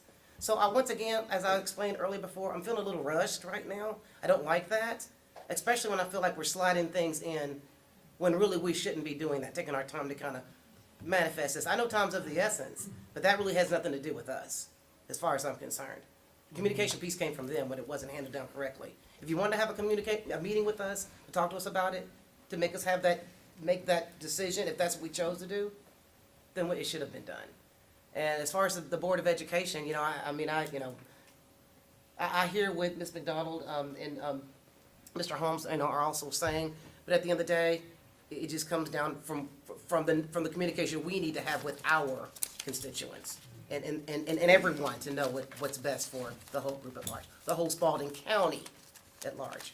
Foreign funds and resources have always been a big deal. People come at us for all kinds of things. What do? We're gonna take it away now? What are we gonna do? We get hit all the time about things. Taking money away right now is not gonna make it any better. Mr. Davis? Me? Oh. Me, Ryan. I don't like using my position as a commissioner to influence it. I'll support it at the polls. That would be my way of supporting it. But here, I didn't know that the Board of Education wasn't even aware about it until now, until Miss Sue McDonald come in here. And I'd love to have a chance to sit down and talk to them and see how it's gonna affect them before I put my name on it to show support at the county. It's like I said, I know it's something that needs to be done, and I would support it at the polls, but right now, I got to hear the facts and really sit down and talk to people. So I mean, me personally, I'd recommend this being tabled until we can really sit down and talk to them, because I don't want to burn the bridge with them like we did with the city, and we're trying to mend that back right now. Yeah. But this right here is gonna leave a pretty deep scar.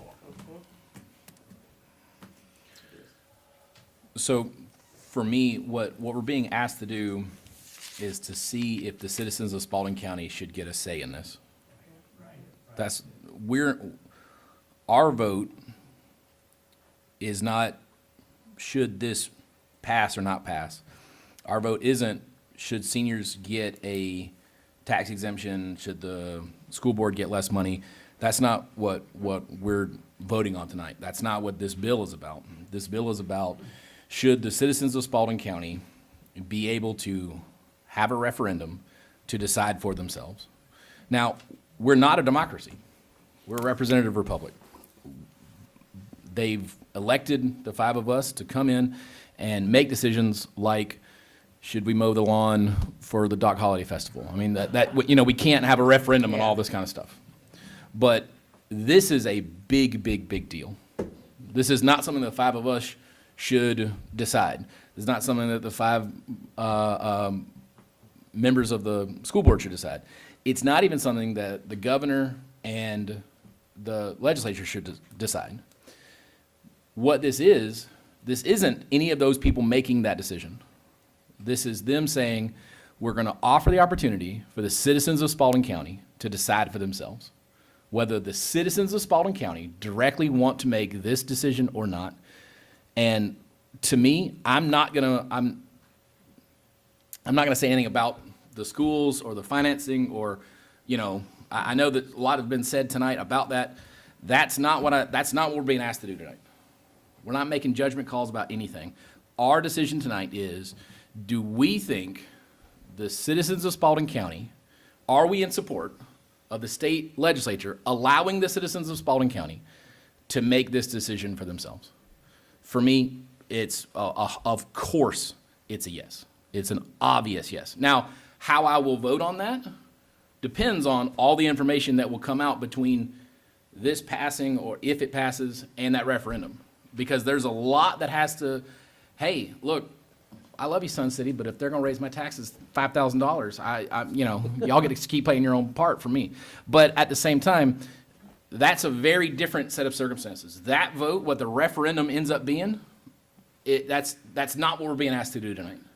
What we're being asked is, do we feel that the citizens of Spalding County are smart enough, are adult enough to be able to decide for themselves on something of this magnitude? Should this go to a referendum? I think it should. Whether or not it passes, that's wildly different than what we're being asked tonight. See, I don't agree with that, because we're not just being asked if whether or not people should be allowed to vote. People were going to vote on the host, but they didn't know anything about it. Just like the rest of this community, when I say the rest of this community from Spalding Heights South are not familiar with this referendum. I mean, I'm just being real, because I've talked to people in my district. What this letter is to Gwen is that you don't have the 3 votes to make it happen by yourself. And our writing a resolution letter will make the difference up. And that still puts us in the wrong place. I want people to be educated about it. It's not that it's gonna be next year before it happens. We have special elections all the time. I would just feel more comfortable that we had given people in the community an opportunity to know what's going on. Look for real at the numbers, what that's going to mean. Does that mean that the school will have to close down some schools? Will that mean the classrooms are gonna be smaller? Is that something the community wants to have? Will that close the door for charter schools? There's tons of stuff. People are not even being allowed to retire until 70. But we're looking at 65, you get your homestead. So yeah, there's lots of questions that need to be answered on this side before we agree to say, yeah, we agree with this, so y'all go ahead and do it, and then you send us back whatever you decide on, then we can have a referendum. I think we're putting a horse before the cart. And I feel like it's being dumped on our lap too, that's how I feel. We need information, and if we don't know, then this is not, to me, just about saying we want people to vote. We always want people to vote, but we want people to vote when they're educated, when they have had a chance to verbalize what their concerns are, whether they're good or bad, but we need to offer that as a constitutional requirement for us asking people to vote on something. They're not gonna necessarily educate themselves. Some people will, but there's not enough information here for that. So yeah, I want people to be able to vote on it, but I want it to happen correctly. And if we had been involved at any level, the first thing we would have done would have said, let's have some hearings. So they don't need our letter of support to put this on a referendum. Let me be clear about that. They don't need it. And they've given us over a year, if they pass this thing between now and 30th of March, they've given us 18 months, 20 months to be able to, before the referendum, to do the education process, which we know takes a long time to be able to get it done. We've talked about it with Lost. We've talked about it a number of times on what we're trying to do stuff with, getting out there. So there's plenty of time, in my opinion, to educate the population if we get it, if it's passed this year. Did they ask the city of Griffin to send a resolution? They only asked us. Okay. Well, in order to give us something to vote on, I'd like to move that we send a letter of support to the governor's office in favor of HB 474.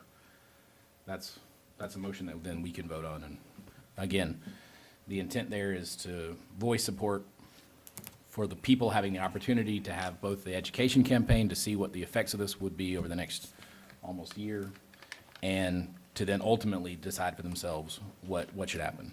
I think that would, whether or not it passes, that's different than what we're talking about tonight. Okay, I have a motion. Do I have a second? I will second that motion. Any more discussion? All those in favor, raise your hand. 2. All those opposed? 3. Motion does not carry. All right, item number 9, report of county manager. If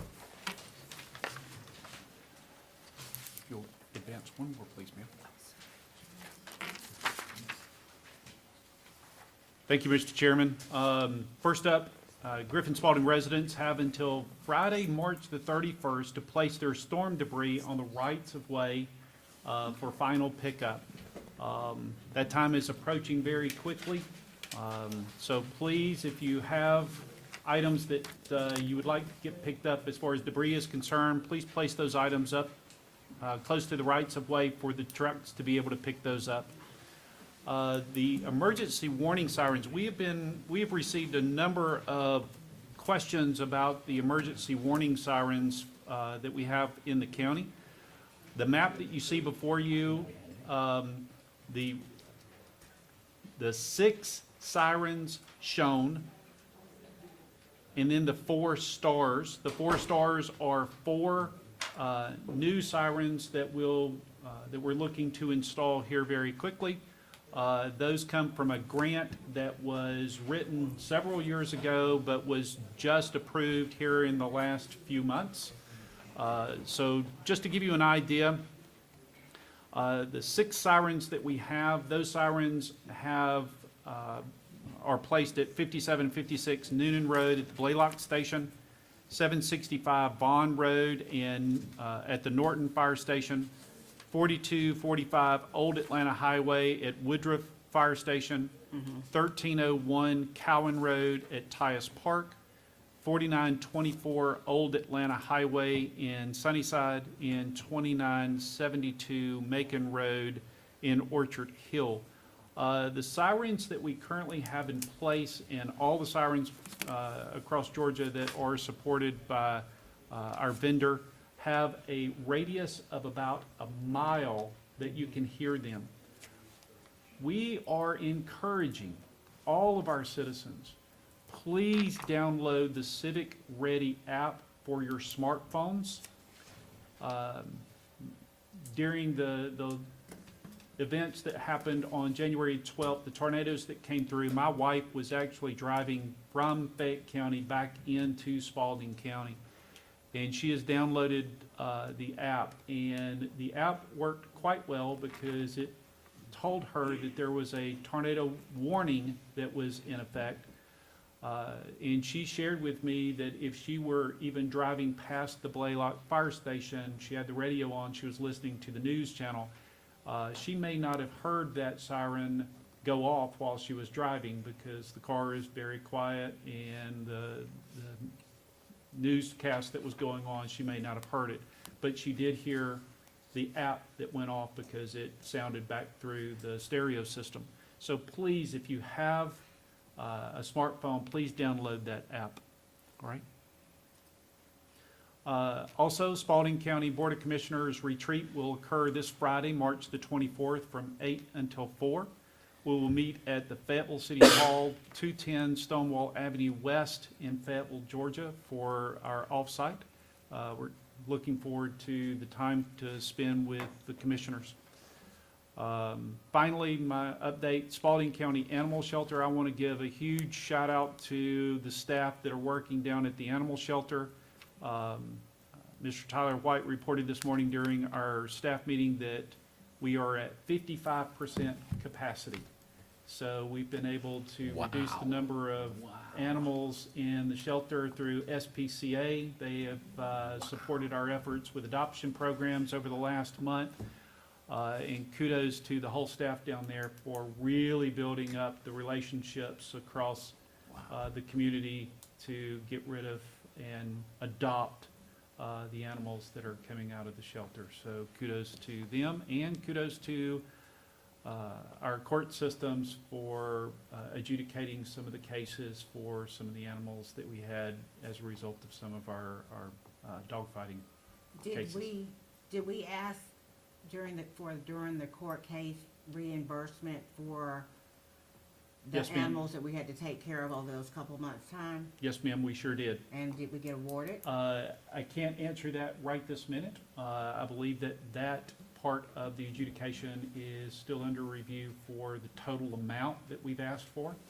But yes, ma'am, we did. We asked for all reimbursement for the animals that were under our care. So the animals that we have there are a combination of the animals on criminal hold and then our regular population? That is correct. Yes, ma'am. That's wonderful. Okay. Thank you, Mr. Chairman. That is my update for this evening. Okay. Commissioner Johnson?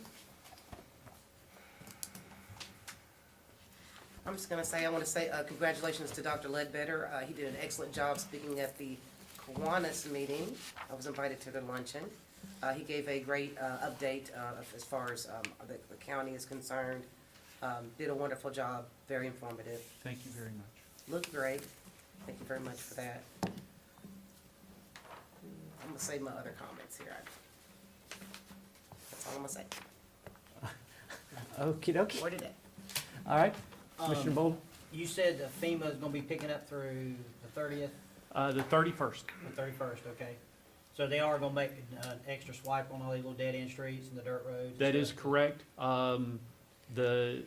The SDR vehicles will do a final pass-through of all of our streets, and there will be a mark-off for each one of the streets to include the small streets that you're referring to. Yes, sir. Awesome, because I'm getting a lot of calls. They said, oh, they come through here last week, but they ain't come back. They left a tree limb out here. So, Ellis Road, I know we're gonna be talking about this at our retreat Friday, but, Community Development Director, number one on my list. That controls my code enforcement, that controls my raising the bar.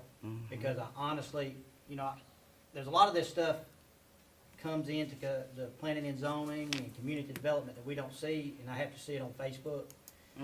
It seems like there's several developers kind of taking advantage of our situation right now, because they're trying to build a crap load of houses. I mean, and if we don't slow down and really take a look at this, we're gonna end up like Locust Grove and Henry County. Yes, sir. And it's scary. Yes, sir. Okay. So Top I on look my forward, list. I look forward to talking to y'all about that on Friday, because I just see a major problem with it. And also, I'd love to talk to y'all, even if it's 5 minutes, about land bank, the direction we're gonna go on that. Mr. Bolden, that is on the agenda for Thursday evening. Okay, cool. And that's about it. Okay. Commissioner Flowers Taylor? Yes, and I'll talk about this, on Friday as well. I have this angst about, I'm not sure how, an executive director for the Land Bank Authority will be hired, but I've always had this angst about, joint employees being city employees, because they inevitably have an agenda that is very closely associated with the city. I'm hoping that this doesn't happen, but that has always been my issue with, not that we don't need one, but with how it's gonna be administered. Once we get Archway back up, I would love for us to be able to do some charrettes, about how the information about the opioid, crisis, where there is need in the community. Let's get some information about charter schools. I mean, people mention them, but nobody ever gives you the details about how it really works. And, because I've just been brought up to believe that you take the money from the public school system, you leave them without. So I think it's worth having a conversation, and in lieu of what's going on now with the school system, it might be an opportunity to share about that. I'd like to see more information about what real tax abatement looks like. I mean, I told you, I'm eligible to get an abatement, okay? So I would get it if it gets voted on. But I think we need to, just of ourselves, set some strategies. Do we want it to happen at 65? Do we want it to happen at 67? Do we want it to happen when you get on Medicare? Because maybe you might need to be on Medicare before you get old enough to retire. There needs to be a standard, and we need to have the people in the community say what they're comfortable with having it done. So, you know, I'm just thinking, we don't have that capability, but maybe we can get some technical support from, you know, UGA or Georgia Tech to really put together a group to look at this. And, you know, I'm gonna say the bad word, consolidation. It's the last 3 or 4 meetings that I've been in, I've heard somebody say something about that. You know, that's something that we could also, you know, get us a study to see what that looks like. You know, it may go to nothing, but I'm just saying, we don't have to figure this out by ourselves. We have processes through Archway that will guide us along through this. And, you know, if we're able to do it, I mean, if it's next November or next March, you know, we can ask our legislators to put it on the ballot. But I would just need to feel that it is something that is cohesive, that is fair, and that the rest of the neighborhood, the people who are gonna be making up the exemptions, know that they're gonna have to make up the exemption. So, yeah. I just want to say I'm so happy to see Steve back. I still don't feel comfortable giving you a good hug because I don't want to break anything. But just know that we have a lot of work to do, and it's great that we have learned how to work together, because we're going to need that. We're going to need that to get through this next couple of months. That's all I have. Okay. Vice Chairman? This Saturday, they're having a benefit big band dance for the libraries. Last year, it was at the Kiwanis Center. I think this year they're doing it in the Moose Lodge Lounge, like the dance area there. Saturday? Yeah, and it's to benefit the Pike County and Spalding County libraries. Going to be a really cool event. It's probably my favorite of the year, but I met my wife at a dance at 14, so we're pretty partial to dancing. So, but we additionally the same thing. I'm gonna keep bringing it up until we make a decision on the Martin Luther King parade. We need to not we need to stay on top of it and make sure that, and that's a big deal. So,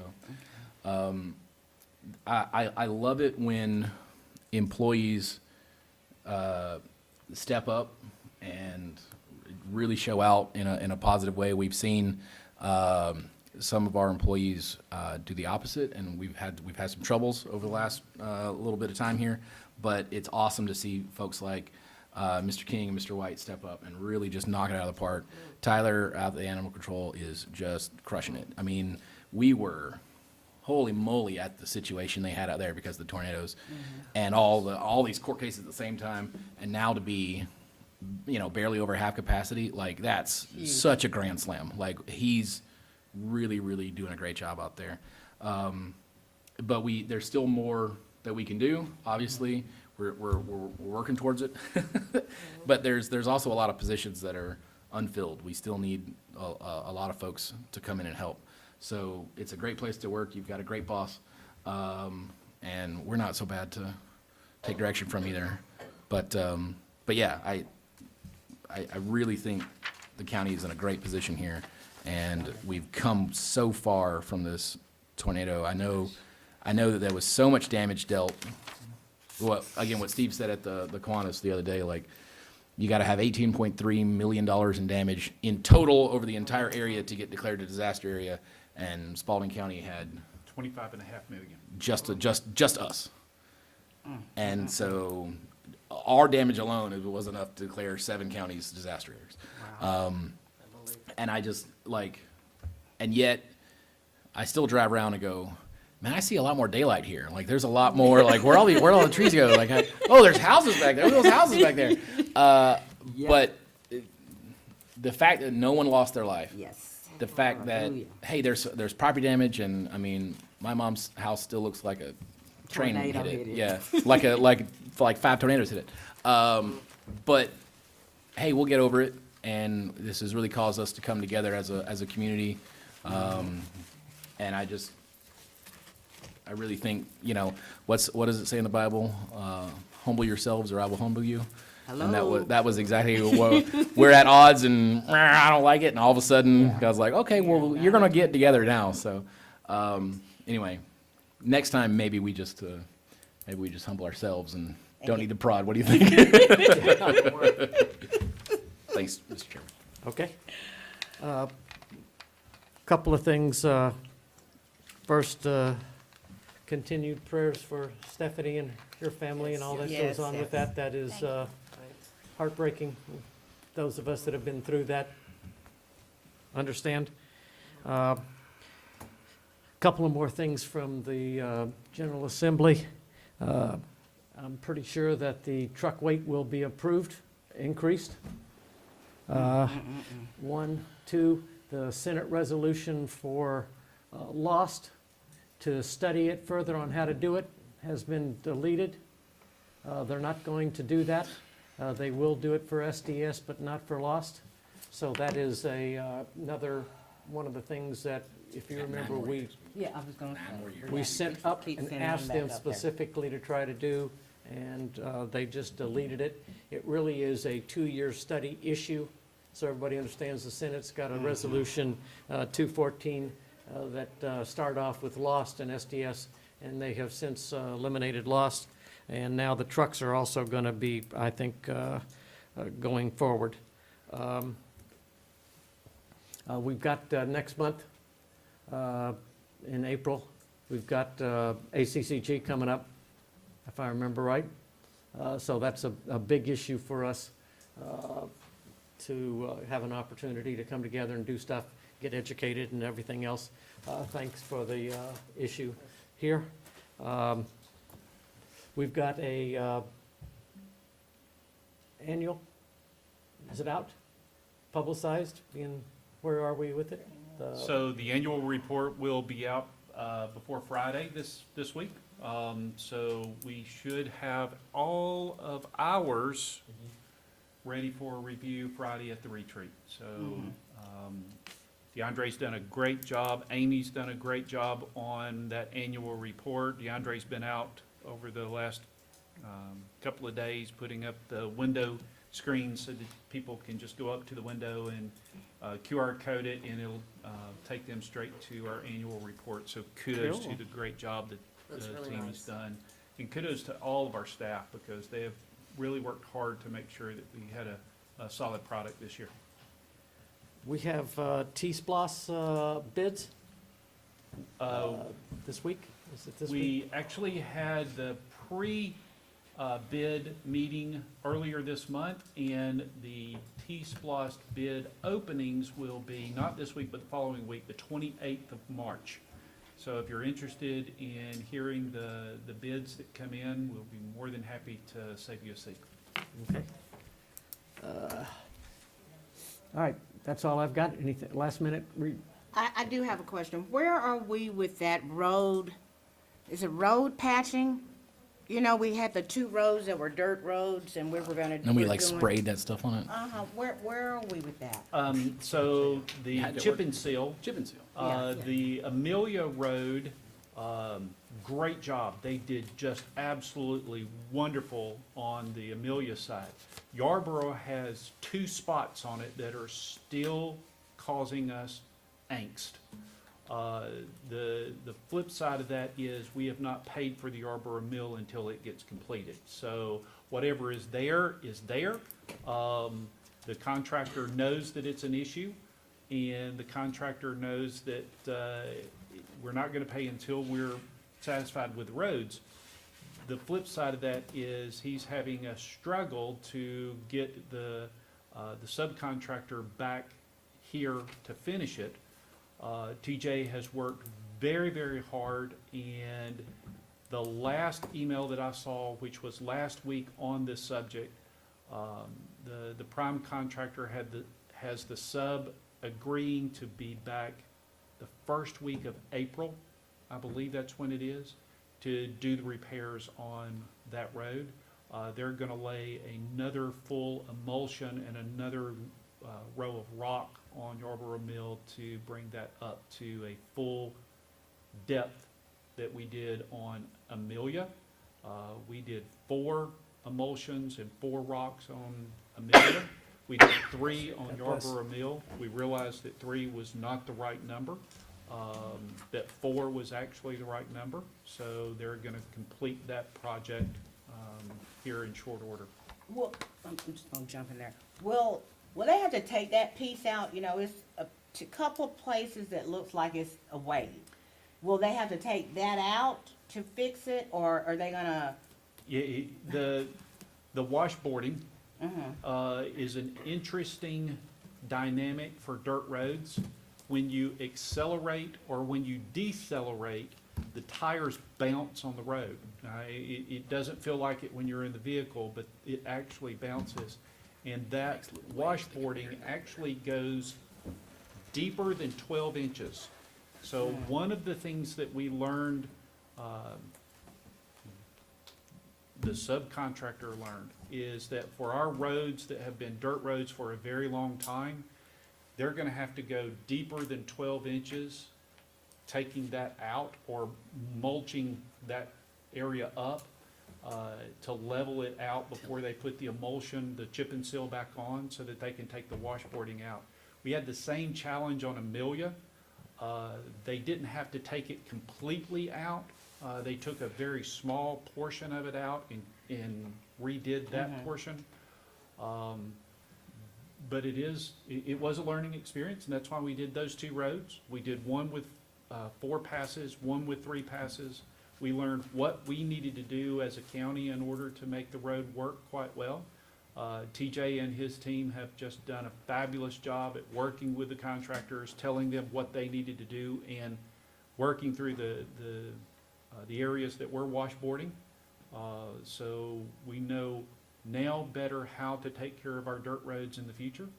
I can tell you as a county manager, I've not had any complaints in the last 8 months on Amelia. The complaints that I had on Yarborough Mill were the 2 areas that we know that we've got challenges on, and we're working through those challenges with our prime contractor. One more question, and I'm gonna leave it alone. Okay, so when we're doing that initial scraping or whatever we're doing, you call it grading, before they put the chip and seal on, what are we doing about the dirt that's falling off into the little gully, that, you know, the place where we're making for water to run down the street is getting full with dirt? Did you see that out on Yarborough Mill? It's like the dirt that they scraped went off to the side, and where it used to be like a big thing is just nothing. So Actually, that's one of the pieces of the puzzle that we've took care of tonight with the backhoe. The backhoe for the east side and a backhoe for the west side are designed to do exactly what you just described, which is to remove the silt from the ditches. okay, because I was just wondering, it's all great, but now there's no place for that water to run off because they flatten it out. Yes, So, ma'am. so once we get that, we'll be able to do it. Yes, ma'am. That's all. I just wanted to know where we were. I was very hopeful because there's no dust with it. That's awesome. It kind of reminded me, I know we've had a lot of potholes showing up, I guess because all the rain and the big trucks and stuff going up the road. Are we utilizing the hot patch machine that we got? All right, so we've got the mastic machine.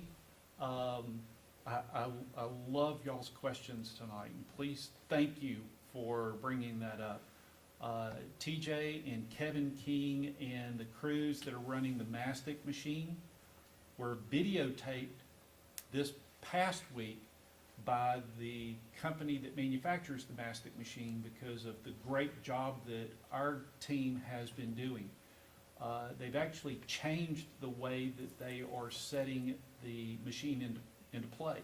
And what I mean by that is they're putting cold patch in the potholes and then running the mastic over the top of the cold patch. That actually is working quite well. And we are using it all over our county. In fact, I went and watched Kevin and his team do, forgot which road it was, down near Orchard Hill last week. And they did a full road in a day. Kevin has been working with the team, and they're actually learning how to use the equipment faster, more efficient. So we're gonna be able to satisfy much more potholes in our community as a result of the equipment that was purchased. So thank you for bringing that up. Kevin King's just doing a fabulous job. So we've got some places where we used the coal mix and covered with mastic. Do we have some places where we got longevity? We've had cars driving over it, it's been 6 months, to see whether or not, doesn't some of that, the heat make it expand, and then coal might make it contract? Actually, that's another great question, because the way that TJ and Kevin King and their teams have developed the process, the manufacturer is actually using that process for other locations because they see it as a benefit for the county. Our guys are thinking in a completely different way, and I am very proud of the fact that they're able to do what they're doing. It does not cause any problems to put the coal patch down and then run the mastic over the top. The longevity is working quite well for us right now. Okay. Did everybody sign a document? Yes. Okay. I didn't. We'll get you squared away, Mr. Okay, President. it was being passed up. I just want to make sure I realized. Okay. Mr. Anything Chairman, from the there- county attorney, No, sir. county clerk? I'm good. All right. Motion to adjourn. Have a motion, do I have a second? Second. All those in favor signify by raising your hand. 5-0, we're adjourned. We have shirts. I'm sorry? I wonder if a tree fell on the chip and seal, would it crack like a glass? Stand by it. I mean, I've seen some in other counties, like they used to do it years ago, and I mean, they last, forever. Yeah, I mean, I think it's a great idea. I mean, people still want to have their Recovery is dirt nothing road, like but they don't want to have all the dust and all the other crap that goes along with it. But you just gotta still keep those ditches on the right of way. I think the